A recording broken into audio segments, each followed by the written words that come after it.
দেখাবেন, সেটা সবচেয়ে ভালো হলো দাদা হুজুর কেবলা মুজাদ্দিদুজ্জামান তার ছাতার তলায় থাকলে আমি ভুল পথে চলতে পারি না।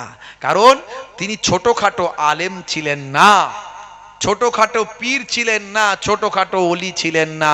সিয়াসিত্তা 6টা হাদিসের পাণ্ডিত্য তার মধ্যে তো ছিলই, তার সঙ্গে সঙ্গে মদিনা শরীফ থেকে 40টা হাদিস তিনি শেষ করে তার সানাদ প্রাপ্ত হয়ে হিন্দের জমিনে এসেছিলেন। যার মুরিদ হয়েছিলেন আল্লামা রুহুল আমিন সাহেব, সেই জামানার পশ্চিমবঙ্গের বড় আলেম 1 নাম্বার।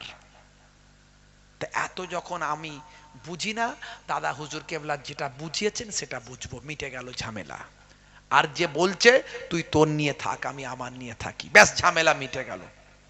বিতর্ক অনেক আছে ছোট ছোট মাসালা নিয়ে, বিভিন্ন জন বিভিন্ন রকম ব্যাখ্যা করেছে, বুঝতে পারছেন ভাইরা আমার, তরুণ যুবকেরা আমার, এই সামনে শাবে বারাত আসছে, শাবান মাসের 14 তারিখ, লাইলাতুন নিসফ মিন শাবান,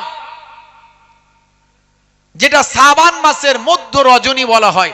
আগামী বৃহস্পতিবার দিনগত রাত্রি, এই রাতটা হলো ইবাদতের রাত।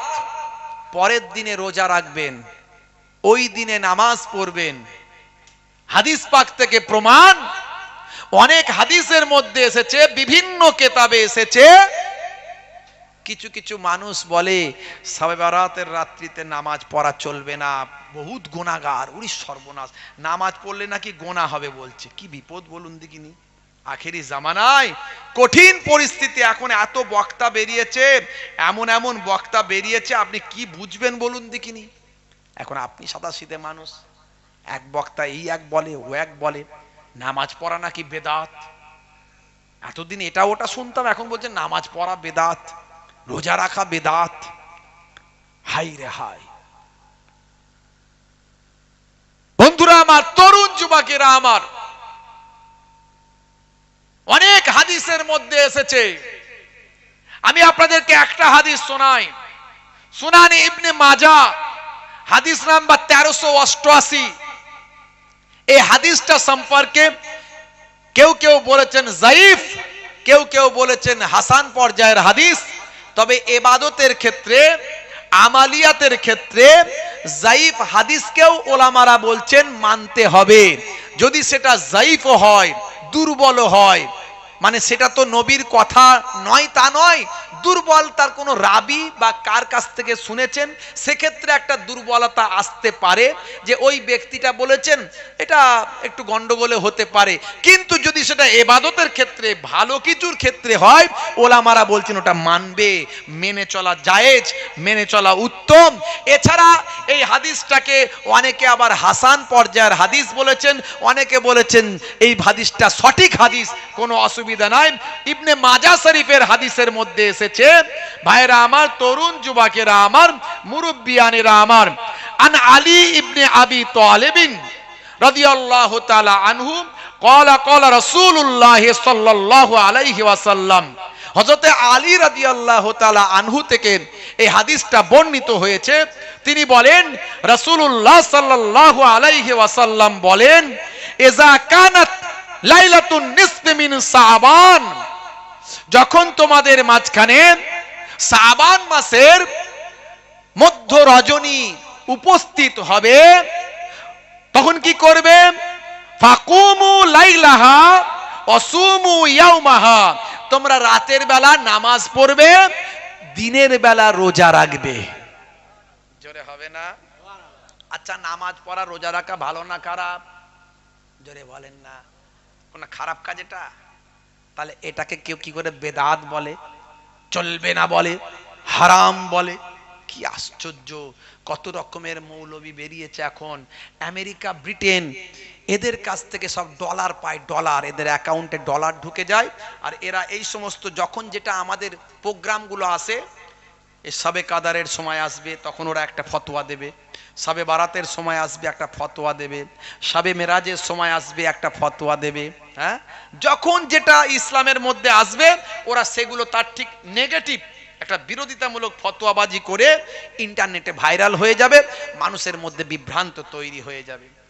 আল্লাহর নবী বলতেন, কি বলছেন, যে ইজা কানাত লাইলাতুন নিসফি মিন শাবান ফাকুমু লাইলাহা ওয়াসুমু ইয়াওমাহা ফাইন্নাল্লাহা ইয়ানজিলু ফিহা লিগুরুবিশ শামসি ইলা সামাঈদ দুনিয়া ফায়াকুলু আলা মিন মুস্তাগফিরিন ফাআগফিরা লাহু আলা মুস্তারজিকুম ফাআরযুকুহু আলা মুবতালা ফাউআফিয়া আলা কাযা হাত্তা ইয়াতলু আল ফজর। হে তরুণ যুবকেরা, আল্লাহর নবী বলছেন যে ওই দিন আল্লাহ তাআলার কি হয়, আল্লাহ তাআলার রহমত পৃথিবীর নিকটতম আকাশে নেমে আসে এবং আল্লাহ তাআলার পক্ষ থেকে ঘোষণা করা হয়, বলা হয়, কে আছো আমার কাছে ক্ষমা প্রার্থনাকারী, আমি তোমাদের ক্ষমা করে দেব। কে আছো আমার কাছে রিজিক প্রার্থনাকারী, আমি তোমাকে রিজিক দান করব। কে আছো রোগ মুক্তি পেতে চাও, আমি তোমার রোগ মুক্তি দেব। আলা কাজা হাত্তা ইয়াতলু আল ফজর। এই রকম ভাবে ফজর পর্যন্ত বলা হয়। জোরে বলুন সুবহানাল্লাহ। এই রাত্রিতে বেশি বেশি নামাজ পড়বেন। কি করবেন? বেশি বেশি নামাজ পড়বেন। অনেকে এই রাত্রে একটু জিয়ারত করতে যান, করবেন, করতে বারণ করছি না, জিয়ারত করবেন। কারণ জিয়ারত করলে মরণের কথা স্মরণে আসে। জুরু কবুরা ফাইন্নাহা তুযাক্কিরুল মাউতা। তোমরা আল্লাহর মুমিনাদের কবরগুলো জিয়ারত করবে, তোমাদের মরণের কথা স্মরণে আসবে। কিন্তু নামাজ ছেড়ে দিয়ে রাত ভোর শুধু জিয়ারত করছে, ঘুরে ঘুরে বেড়াচ্ছে, মোটরসাইকেলে হই হই করছে, নামাজই পড়লো না, 10 রাকাত নামাজই পড়লো না, 20 রাকাত নামাজই পড়লো না। এগুলো নফল নামাজ। এগুলো কি নফল নামাজ। 2 রাকাত করে পড়বেন, যত খুশি পড়বেন, কোনো আপত্তি নাই। বুঝতে পারছেন? আপনি রাত্রে 1টা পর্যন্ত পড়ার পরে একটু ঘুম পাচ্ছে, মনটা চাইলো একটু জিয়ারত করে আসি, মুরব্বীদের কবরগুলো জিয়ারত করি, উলিয়াদের কবরগুলো জিয়ারত করি। যান, জিয়ারত করে এসে ফজরের আগে ঢুকে যান, এসে আবার ফজরের নামাজটা পড়ে নিয়ে তবে ঘুমান। বলে হালুয়া রুটি খাওয়া, মানুষকে খাওয়ানো, ক্ষীর করে খাওয়ানো, বলে ওই যে কি বলে না আপনার ওই একটু খিচুড়ি করে খাওয়ানো, সবার হারাম, বেদাত। উরি বাপরে, কঠিন গুনাহ হয়ে যাবে। হ্যাঁ রে ভাই, লোককে খাওয়ালে গোনা হয় কখনো? লোককে কোনোদিন খাওয়ালে গোনা হয়? সব কোনোদিন হয় কোনোদিন? তবে হ্যাঁ, যদি মনে করেন যে এটাই হলো আমার মনে হয় শবে বারাত, হালুয়া রুটি খাইয়ে দিলাম মানে শবে বারাত হয়ে গেল, তাহলে গুনাহগার হবেন। কিন্তু আপনি ওই দিনে যত ভালো কাজ পারেন করবেন। মানুষকে দান করবেন, মানুষকে খাওয়াবেন, মানুষকে সাদকা করবেন, নামাজ পড়বেন, পরের দিন রোজা রাখবেন, নতুন কাপড় বিলি করবেন, যত ভালো কাজ পারলে করবেন। এগুলো সব সওয়াবের মধ্যে হকদার হয়ে যাবেন। এগুলো সব সওয়াব। হালুয়া রুটি খাওয়াবেন, মানুষকে খাওয়াবেন, আপনি খিচুড়ি করে খাওয়াবেন, মানুষকে সাদকা করবেন, দান করবেন, এগুলো সব সুন্নাহ, সব সুন্নাহ। এই সুন্দর সুন্দর কাজগুলো মানুষের কাছ থেকে তুলে দিচ্ছে। মানুষের কাছে একটু যেই এই যে আপনি একটা নেওয়া দেওয়ার ব্যাপার থাকে, মানুষকে খাওয়াচ্ছেন, নিজে খাচ্ছেন, অন্যকে দিচ্ছেন, একটু সম্পর্ক তৈরি হচ্ছে, ভ্রাতৃত্ব তৈরি হচ্ছে, সব নষ্ট করে দিচ্ছে। আখেরি জামানা, ঈমান বাঁচানো বড্ড দায়। এই জন্য বলি বাবা, একটা ছাতার তলায় থাকুন, একটা বট গাছের তলায় থাকুন, 2 নৌকায় পা দিতে যাবেন না। খুব সংক্ষেপে বলে দিই, লম্বা চওড়া নয়। তাহলে সবচেয়ে বড় ইবাদত কি? সবচেয়ে বড় ইবাদত হলো নামাজ। নামাজ ছাড়া যাবে না। হে তরুণ যুবকেরা, হে আমার বন্ধুরা, আল্লাহ বললেন, বান্দারে, পৃথিবীতে তোমাকে অনেক নিয়ামত দিয়েছি, অনেক নিয়ামত দিয়েছি, তার বিনিময়ে একটা জিনিস চেয়েছি, সেটা হলো নামাজ, সেটা হলো আমার ইবাদত, সেটা হলো রোজা, সেটা হলো হজ জাকাত, সেটা হলো আমার ইবাদত। আমি এত কিছু নিয়ে নিয়ামত দিয়েছি, তার বিনিময়ে তোমার কাছ থেকে একটা জিনিস চেয়েছি, সেটা হলো ইবাদত। ইবাদত গুলোর মধ্যে সবচেয়ে বড় ইবাদত হলো নামাজ। হে তরুণ যুবকেরা, রোজা হজ যাকাত তো আছে, তার সঙ্গে সঙ্গে নবীর সুন্নত গুলো আপনার জন্য ইবাদত।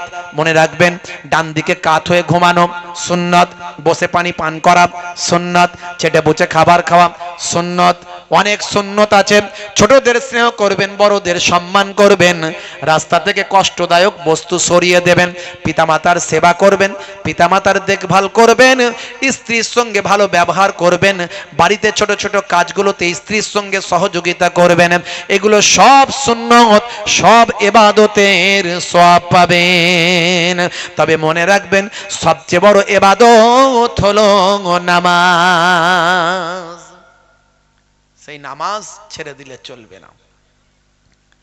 হে তরুণ যুবকেরা, হে আমার বন্ধুরা, শুনে রেখে দিন বাবা, ওই মহিলা ভাই আমার, দোস্ত আমার, জঙ্গলের ভিতরে বুড়ি মা, বৃদ্ধা মা ভাই আমার, আল্লাহর ইবাদতে নামাজে মাশগুল আছেন। নামাজের যখন সময় হয়েছে, ওয়াক্ত যখন হয়েছে, তখন বুড়ি মা নামাজে মাশগুল হয়েছেন। ওয়াক্ত যে হলো, ওযু করো, মসজিদে চলো, খোদার হুকুম পালন করো, নামাজটা পড়ো। ওয়াক্ত যে হলো, ওযু করো, মসজিদে চলো, দিন রাত 5 ওয়াক্ত নামাজ পড়লে পাবে ভাই জান্নাত। জোরে হবে না? জোরে হবে না? ফজরের সময় হলে মসজিদে যাও তুমি চলে, থেকো না বিছানায় শুয়ে, খোদা দেন রহমত ঢেলে। ফজরের সময় ভাই আমার, অন্তত 15টা দিন আপনি ফজরের জামাতে নামাজ পড়ে দেখুন কি মজা পাচ্ছেন। শরীর সুস্থ থাকবে, মন ভালো থাকবে, কাজে বরকত হবে, আল্লাহর রহমত নাজিল হবে। 15টা দিন অভ্যাস করুন। তাড়াতাড়ি ঘুমিয়ে যাবেন, ফজরের আগে উঠে যাবেন, এই অভ্যাস করুন। এখন আমাদের অভ্যাস কি হয়েছে, 2টো 2:30টা না বাজলে ঘুম হয় না, ব্যাস ফজরের নামাজ কাজা। এটা করবেন না, বুঝতে পারছেন? হে তরুণ যুবকেরা, সংক্ষেপ করে বলবো, এমন সময় ভাই আমার, দোস্ত আমার, ওই জাসুসি ইনকোয়ারি করা মহিলা নামাজের পরে ওই বৃদ্ধা মহিলার কাছে বসলেন, মাগো কিছু খেতে দাও, মাগো মা কিছু খেতে দাও বলেন। ওই বৃদ্ধা মহিলা তাকে গোস্ত খেতে দিলেন। নাও বাবা, আমার কাছে গোস্ত ছাড়া তো আর কোনো খাবার না হয়। সব বুঝতে পারলেন ভাই আমার, ফিরে চলে এলেন ওই মহিলা। এসে ধনী মানুষটিকে বলে দিলেন, আপনার সন্ধান নিয়ে এসেছি, আমার পুরস্কার দিন। আপনার গাভীর সন্ধান পেয়েছি, পুরস্কার দিন। এমন সময় সংক্ষেপ করে বলি, এখনই শেষ করব বাপ। হে তরুণ যুবকেরা, শুনে রেখে দেন, একটু মন দিয়ে শুনুন। এমন সময় দেখতে পাওয়া যায় ভাই আমার, দোস্ত আমার, ওই মহিলা ভাই আমার বড়লোক ধনী মানুষটিকে বললেন, আপনার সন্ধান, গাভীর সন্ধান পেয়েছি, আমার পুরস্কার দিন। পুরস্কার নেওয়ার পরে সব খুলে বলল, জঙ্গলের ভিতরে একজন বৃদ্ধা মহিলা এবং তার যুবক আপনার গাভীটিকে তারা জবা করে খেয়েছে। এমন কথা শোনার পরে ওই বড়লোক ধনী মানুষটি হযরতে নবী দাউদ আলাইহিস সালামের কাছে গেল।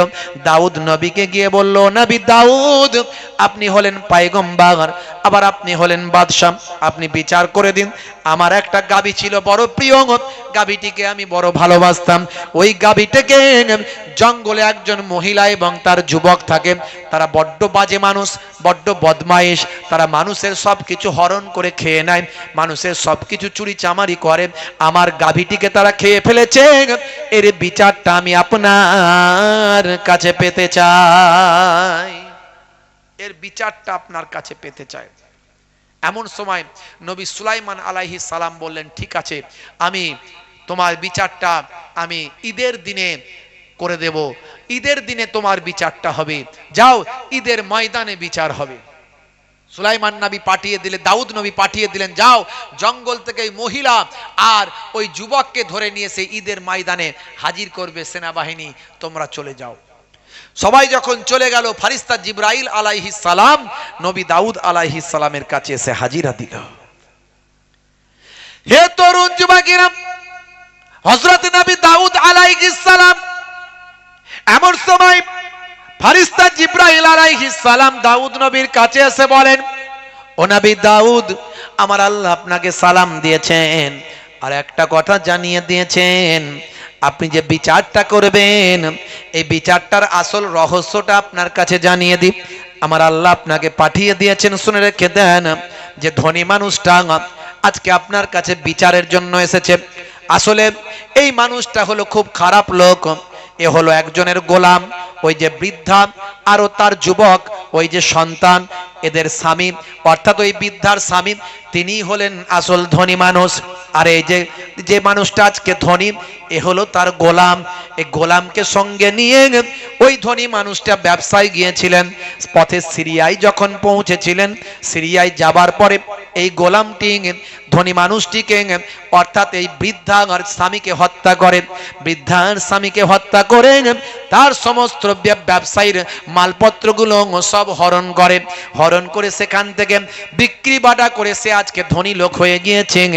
অর্থাৎ এই যে আজকের ধনী মানুষ, এর যাবতীয় যা সম্পদ আছে সব অধিকার ওই বুড়িমা আর তার যুবক ছেলে।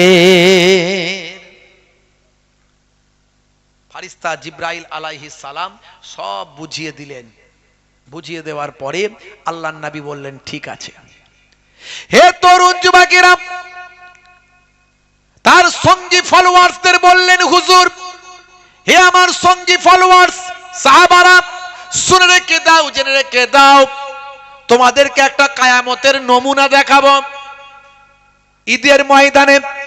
ঈদের ময়দানে তোমাদেরকে একটা কিয়ামতের নমুনা দেখাবো। বন্ধুরা আমার, তরুণ যুবকেরা শুনে রেখে দেন, ঈদের দিনে ঈদগাহে ঈদের নামাজের পরে ওই বৃদ্ধা মহিলার যুবক ছেলে সেখানে আছে।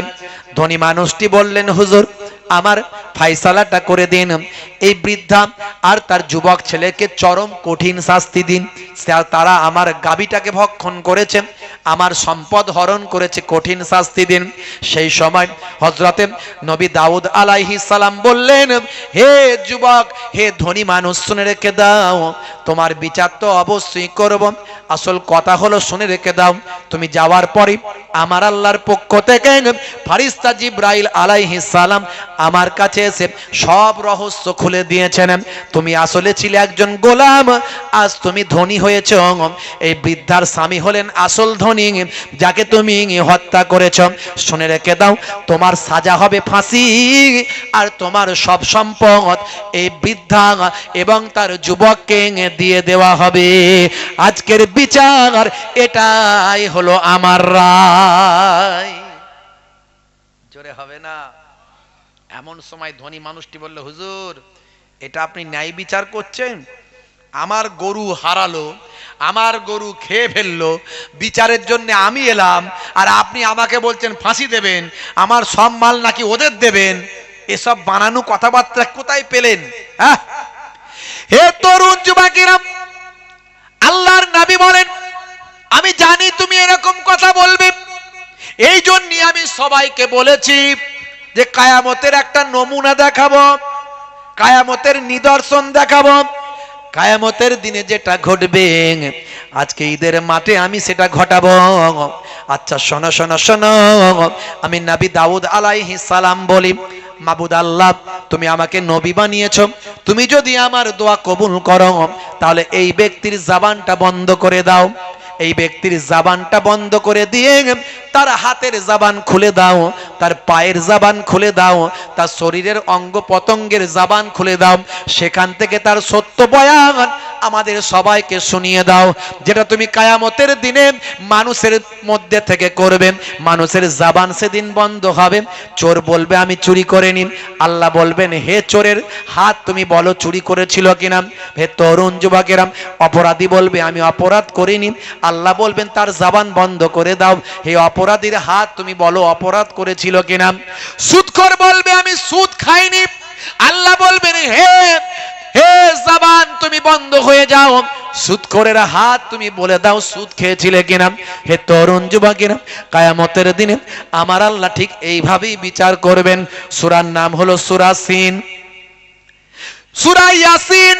হে তরুণ যুবকেরা, আমার আল্লাহ বলছেন হে দুনিয়ার মানুষ শুনে রেখে দাও, জেনে রেখে দাও, আমার আল্লাহ কোরআন মাজিদে সূরা ইয়াসিনের 65 নাম্বার আয়াতে আমার আল্লাহ বলছেন আল-ইয়াওমা নাখতিমু আলা আফওয়াহিহিম ওয়া তুকাল্লিমুনা আইদিহিম ওয়া তাশহাদু আরজুলুহুম বিমা কানু ইয়াকসিবুন। জোরে হবে না? আল্লাহ বলছেন আমি তাদের মুখে সিল মোহর লাগিয়ে দেব, তাদের জবানটা তখন বন্ধ করে দেব, তাদের হাত আমার সঙ্গে কথা বলবে, তারা যা করত সে সম্পর্কে তাদের পাগুলো সাক্ষ্য দেবেন, তাদের পাগুলো সাক্ষ্য দেবেন, তাদের হাতগুলো আমার সঙ্গে কথা বলবেন। নবী দাউদ আলাইহিস সালাম সেই সময় ধনী মানুষটির দিকে আওয়াজ দিয়ে বললেন হে মাবুদ আল্লাহ, তার জবানটাকে সিলমোহর করে দাও, তার হাতের জবান খুলে দাও, পায়ের জবান খুলে দাও। সঙ্গে সঙ্গে ওই ধনী ব্যক্তির হাতের জবান খুলে গেল। হাত থেকে বলতে শুরু করলাম আপনি যা বলছেন ঠিক বলছেন ও নবী দাউদ আলাইহিস সালাম, আমি সেদিন এই ব্যক্তিকে, আমি এই মহিলার স্বামীকে আমি নিজে হাতেই তাকে হত্যা করেছিলাম। পা বলবে আমি গিয়েছিলাম, তার সমস্ত সম্পদ আমি নিজেই ভক্ষণ করেছিলাম। হযরতে নবী দাউদ আলাইহিস সালাম সমস্ত মানুষকে বললেন দেখো দেখো, এইভাবেই কাল কিয়ামতের দিনে আমার আল্লাহ বিচারটা করবেন। কিয়ামতের নমুনা দুনিয়ার জমিনে আমি দেখালাম। জোরে হবে না? নবী দাউদ আলাইহিস সালাম কিয়ামতের নমুনা দুনিয়ার জমিনে ঈদগাহের মাঠে দেখালেন এবং নির্দেশ দিলেন যাও ওই মহিলাকে, ওই পুরুষকে, ওই মানুষটিকে যে ধনী লোক বলে বিবেচিত ছিল তাকে নিয়ে গিয়ে ফাঁসি কাস্টে ঝুলিয়ে দাও, আর তার যাবতীয় সম্পত্তি যা আছে সব এই মহিলার স্বামীর সম্পত্তি থেকে সে আজকে রোজগার করেছে, সব সম্পত্তির হকদার ওই মহিলাকে দিয়ে দাও, তার সন্তানকে দিয়ে দাও। বন্ধুরা আমার, তরুণ যুবকেরা আমার, আমি আপনাদের কাছে আলোচনার মধ্যে দিয়ে এটাই বোঝাতে চেয়েছি, প্রথম কোরআন সম্পর্কে বলার চেষ্টা করেছি যে কোরআন যা বলা হয়েছে কোরআনে সত্য। কোরআন যদি সত্য হয়, হাদিস যদি সত্য হয়, আল্লাহ সত্য, নবী সত্য, আল্লাহ এবং নবী যদি সত্য হয়, আল্লাহর নির্দেশ সত্য। অর্থাৎ আমাদের নামাজি হতে হবে, আর কিয়ামতের দিনে আমাদের বিচারটা কিভাবে করবেন সেটা মনে রাখতে হবে। তাই কোনো অন্যায় করার আগে আমাদের ভাবতে হবে, আমাদের অঙ্গ পতঙ্গের জবান আল্লাহ খুলে দেবেন। কিয়ামতের দিনে বিচার মিথ্যার আশ্রয় আমরা নিতে পারবো না। হে যুবকেরা, আজ থেকে তওবা করি, একমাত্র তওবাই হলো আমাদের রাস্তা। পূর্বের যাবতীয় গুনাহকে এক তওবায় আমার আল্লাহ পাহাড় পরিমাণ গুনাহকে মাফ করে দিতে পারেন। জোরে হবে না? আজ থেকে প্রতিজ্ঞা করুন আমি তওবা করছি, আল্লাহ আমি আর অন্যায় কাজ করব না। আজ থেকে প্রতিজ্ঞা করুন আমি নামাজি হয়ে যাব। বলুন ইনশাআল্লাহ, বলুন ইনশাআল্লাহ। কারা কারা নামাজ পড়বেন একটু হাত তুলে দেখান তো বাপ, দেখি কারা কারা নামাজ পড়বেন। আল্লাহ ক্যান্সার দিতে পারে, টিউমার দিতে পারে, প্যারালাইজড বানাতে পারে, হার্ট অ্যাটাক দিতে পারে। একটু হাত তোলেন। নারে তাকবীর, নারে তাকবীর। মাশাআল্লাহ। প্রত্যেকে নামাজ পড়বেন, নামাজ ছাড়বেন না বাপ। আল্লাহর জন্য কথা বলছি, হেদায়েতের জন্য বলছি। বাবা মার 5 ওয়াক্ত নামাজটা পড়বেন, ছাড়বেন না। কাজা হলে কাজা পড়বেন, দাঁড়িয়ে পড়তে কষ্ট হয় বসে পড়বেন, বসে কষ্ট হয় শুয়ে শুয়ে নামাজ পড়বেন, ইশারায় ইশারায় পড়বেন, তবুও নামাজ ছাড়বেন না বাপ। সবচেয়ে বড় ইবাদত হলো নামাজ। নামাজ ছেড়ে দিয়ে কেউ জান্নাতে যেতে পারবে না। নামাজ ছাড়বেন না। এই এক হলো। 2 নাম্বার আর একটা সুন্নত বলে যায়। আমি অনেক সুন্নতের কথা বললাম, কিন্তু কোন সুন্নত, সব সুন্নতের সওয়াব পাবেন কিন্তু কবরে গেলে দেখা যাবে না। একটা সুন্নত কবরে গেলে দেখা যাবে, সেটা কি? সেটা হলো মুখের দাড়ি। মুখের দাড়ি সবচেয়ে বড় সুন্নত। 1 লক্ষ বা 2 লক্ষ 24,000 পয়গম্বরের সুন্নত বন্ধুরা আমার, তরুণ যুবকেরা আমার, বড় দাড়ি রাখতে লজ্জা লাগছে, ছোট রাখুন। ইমানের শক্তি বেড়ে গেলে তখন বড় দাড়ি হবে, এখন ছোটই রাখুন। হ্যাঁ, দাড়ি তো এখন মুখের ফ্যাশন বাবা আমার, দাড়ি তো মুখের সৌন্দর্য। বিরাট কোহলি দাড়ি রেখেছে, হরভজন সিং দাড়ি রেখেছে, লিওনেল মেসি দাড়ি রেখেছে, নেতা মন্ত্রী খেলোয়াড় প্লেয়ার দাড়ি রেখেছে, কত বড় বড় ব্যক্তিরা নামি দামি লোকেরা দাড়ি রেখেছে। তারা ফ্যাশন মনে করে রেখেছে, মুখের সৌন্দর্য মনে করে রেখেছে। কিন্তু আপনি উম্মতে মুহাম্মাদি নবীর সুন্নত মনে করে রাখুন। তাতে দাড়িটা ছোট হলেও আজ ছোট আছে, একদিন না একদিন বড় হয়ে যাবে দাড়ি। এই অবস্থায় যদি মারা যান, এই অবস্থায় যদি মারা যান, কবরে দেওয়ার পরে মুনকার নাকির ফারিস্তা যখন আসবে, বলবে মান রব্বকা, দেখতে পাবে নবীর সুন্নত বলে মুখে দাড়িটা রাখা, হতে পারে ওই দাড়িটা হবে নাজাতের জারিয়া। তাই দুটো জিনিস দিয়ে গেলাম আজকে, এক হলো নামাজ, দুই হলো মুখের দাড়ি। এই দুটো জিনিস যদি করতে পারেন, ইনশাআল্লাহ আমার আল্লাহ আপনাকে আমাকে নাজাত দেবেন, দুনিয়াতেও শান্তি দেবেন, আখিরাতেও মুক্তি দেবেন। বলুন ইনশাআল্লাহ। আল্লাহ রাব্বুল আলামিন আমাদের কবুল করেন, বলুন আল্লাহুম্মা আমিন, বলুন আল্লাহুম্মা আমিন। ভাইরা আমার, দুটো কথা বলার দরকার ছিল, বললাম। হক কথা, আল্লাহকে খুশি করার জন্য বললাম। আমার নবী ওয়াজ করেছিলেন, আবু বকর সিদ্দিক হুজুর হেদায়েত হয়েছিলেন, ওমর ফারুক হুজুর হেদায়েত হয়েছিলেন, ওসমান জিন্নুরাইন হুজুর হেদায়েত হয়েছিলেন। কিন্তু আমার নবী ওয়াজ করেছিলেন, আবু জাহিল হেদায়েত হয়নি, আবু লাহাব হেদায়েত হয়নি, উতবা সাইবা হেদায়েত হয়নি। নবীর কথায় সবাই হেদায়েত হয়নি, আর আমার কথা কোথাকারের কে দুটো আমরা ভাতে দিই। বুঝতে পারছেন? তবে বলার কর্তব্য বলে দিয়ে গেলাম। আল্লাহ বলছেন, হে নবী আপনি বলতে থাকুন, ফাযাক্কির ফাইন্না যিকরা তানফাউল মুমিনিন, you keep telling, believers will benefit. আপনি ওয়াজ করতে থাকুন, আপনি বলতে থাকুন, আপনার বলাটা, আপনার আলোচনাটা ঈমানদারদের উপকারে লাগবে। যারা নেবার তারা নেবে, যারা নেবার তারা নেবে। হাত জোর করে বলে গেলাম যেন সবাই আমরা নিতে পারি, আপনারাও নিতে পারেন, আমিও নিতে পারি। তাই নামাজটা ছাড়বেন না। 2 নাম্বার, মুখের দাড়িটা ছোট হলেও রাখুন। এই দুটো জিনিস যদি নিয়ে যেতে পারেন, 70 থেকে 90% অপরাধ আপনার কাছ থেকে সরে চলে যাবে ইনশাআল্লাহ। আল্লাহর কোরআন নিজেই বলছে, ইন্না সলাতা তানহা আনিল ফাহশাই ওয়াল মুনকার, নিশ্চয় নামাজ তোমাকে অশ্লীলতা ও অন্যায় থেকে দূরে সরিয়ে রাখবে। জোরে বলুন সুবহানাল্লাহ। আপনি নামাজি হলে অপরাধী হতে পারবেন না, কমে যাবে, কমে যাবে, অনেক কমে যাবে ইনশাআল্লাহ। যাই হোক, দোয়া রাখবেন, আমি আপনাদের জন্য দোয়া রাখি। আপনাদের কাছ থেকে বিদায় নেব। একবার সকলে আমরা তওবা ইস্তেগফার করি, সকলে পড়েন আস্তাগফিরুল্লাহ রাব্বি,